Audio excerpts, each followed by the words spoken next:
Toynbee, Arnold Toynbee, the great British historian who wrote a large history of the world called A Study in History. And what he did in that book, it's worth reading the abridged version. The only person I know that's read all 9 volumes was Dr. Omar Abdullah Farooq. I read the abridged version. Hamza, I read it more than once, but it's an amazing book. But he studied 21 civilizations, and he wanted to understand why civilizations rise and why they fall. These are the Sunan. Where did he get the idea from? Ibn Khaldun. He admits that. Ibn Khaldun, he awakened a lot of historians to a new way of looking at history, to trying to understand, where did Ibn Khaldun get the idea from? Quran. Because the Quran is all about Sunan. The Quran gives you archetypes. Pharaoh and Musa are played out many, many times in human history. Those two characters are still being played out. They're still being played out. The weak one who's with God and righteous, and then the powerful one who thinks they are God. And that confrontation. So he studied these, and what he concluded is that he has his reasons why they rise, why they fall. And virtue is definitely part of the rising. But one of the things that he concluded was that every civilization gets challenges. The Arabs call them tahaddiyat. These challenges come to a civilization. He said, if the civilization has a creative minority, they're able to respond to the challenges creatively. But if they lose a creative minority, then they fail in their response, and the civilization gets overwhelmed, and it's on its way out. And very often it's from hubris. They become arrogant, they become prideful, overextend their military. A lot of different reasons for it. But anyway, traditionally you need this creative minority. And this creative minority in our tradition are called Ahl al-Halli wal-Aqad.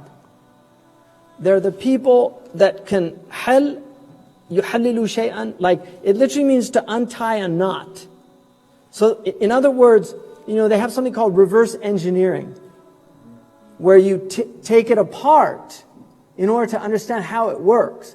But you have to be able to put it back together. One of the things they did in Andalusia, they took the fountain of lions. Every hour, water came out of one of the lions' mouths. There were 12 lions in that fountain.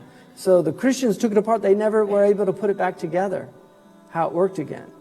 So the Ahl al-Hali wal-Aqd are the people that can take it apart and put it back together again to understand it.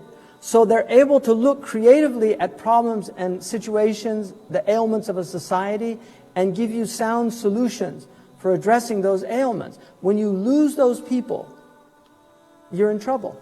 And some of the most important sciences that those people have to study are philosophy, usul al-fiqh, usul al-din, kalam, theology. Because there are many, like how do we deal with evolution? How do we deal with quantum physics? A lot of people don't know, but much of the Ash'ari kalam was based on Aristotelian physics and Euclidean geometry. Because that was the cutting edge science of their time, and the theologians were scientists also. One of the things about pre-modern philosophers is they were all practicing scientists. Kant was a serious astronomer. Right? He was a serious astronomer as well as being a philosopher. Descartes was a serious mathematician. These people were philosophers as well as scientists. Now we have theologians that don't understand science. We have imams writing books on evolution that have never read a book on biology. You can't refute something if you don't know what it is. الحكم عن شيء فرع عن تصوره. الحكم على شيء فرع عن تصوره. This is a principle that to judge something you have to conceptualize it. You have to conceptualize before you can judge it. We have muftis that don't understand modern finance, and they're making judgments about things. This is why you need economists, and then they have to work together. There's a ta'awunu ala al-birri wa taqwa. So the doctor and the faqih come together and they study stem cells together. So the scientist explains to the faqih, here's what this is and here's how it works and this is what it is. And then the faqih, with his knowledge of the adillah, he can make a judgment.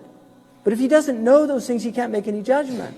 So this, unfortunately now we have very few people left in our ummah that are capable of working at that level. And I am certainly not one of them.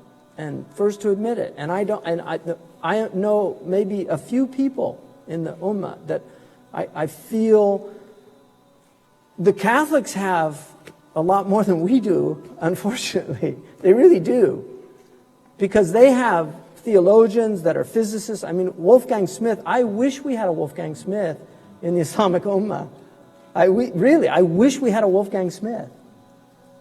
Just incredible, brilliant man who has a deep knowledge of physics and mathematics and renowned in that. You know, he's renowned. Sorry, he's a renowned mathematician, but also a serious scholastic theologian. So you read him and you're in a whole other level of understanding. Those are the type of people we need. I want to read the book on evolution by an evolutionary biologist who's also a serious scholar of Islamic tradition. That's the book on evolution I want to read. I don't want to read an imam that doesn't know anything about evolution, and I don't want to read an evolutionary biologist that don't know anything about tradition or the book and the sunnah.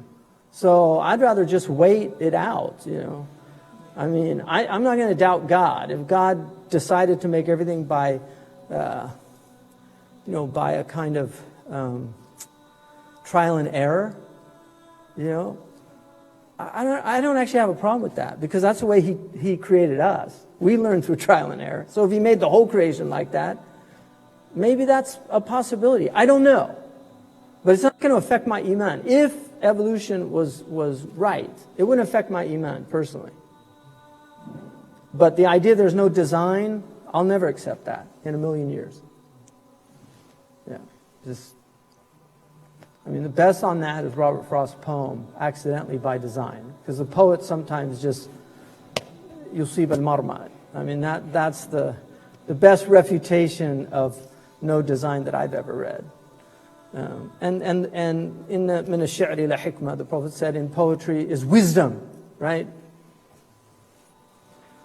So that's what we need. And so Sheikh Abdullah, one of the things that he did is that when the crises happened in the Muslim world with what they called the Arab Spring, and again, one of the things that's totally absent in the Muslim world is historians. And we need historians, like some of these young people. History is incredible. It's one of the most rewarding studies, really, history. And I mean, if you want to understand our civilization, the best book to understand it is Gibbon's Decline and Fall of the Roman Civilization, right? Roman Empire. Because this is Rome, Rome. Rome was an organizational masterpiece. Americans don't have to be smart because they're genius in organization. So they can have idiots running something, but because the policies and the procedures are all in place, it's like an algorithm. Really. And all of you have seen this, where it's just, and it's a miracle that things work, but they do because of the organizational genius of the civilization. And that's from Rome. That's an inheritance of Rome. The Roman army was based on 12,000, right? These cohorts. They had 12,000. The Prophet said 12,000 will never be defeated for lack of numbers. Where did he get that number from? I think he got it from the Roman, because they were unstoppable as a military force because of their brilliant organization.